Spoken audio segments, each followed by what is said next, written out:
เรนปีศาจในตำนานเทพโกรณามกรีกเดิมทีไซเรนเป็นเทพธิดาแสนสวยที่มีรูปร่างหน้าตาเหมือนมนุษย์ทั่วไปแต่ก็มีเหตุให้ร่างกายถูกสาปโดยตำนานเล่าว่า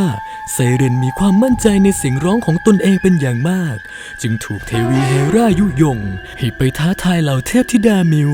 ให้มาประชันแข่งกับตนแต่ไซเรนกลับพ่ายแพ้เทพธิดามิวจึงลงโทษด้วยการถอนขนปีกมาทำมงกุฎเหตุนี้ด้วยความอับอายไซเรนจึงหนีไปอยู่ตามหินโสโครกแถบชายฝั่งอิตาลีในตอนใต้และเมื่อก่อนยังมีความเชื่อว่าเหล่าบรรดานักเดินเรือที่ได้ยินเสียงของไซเรน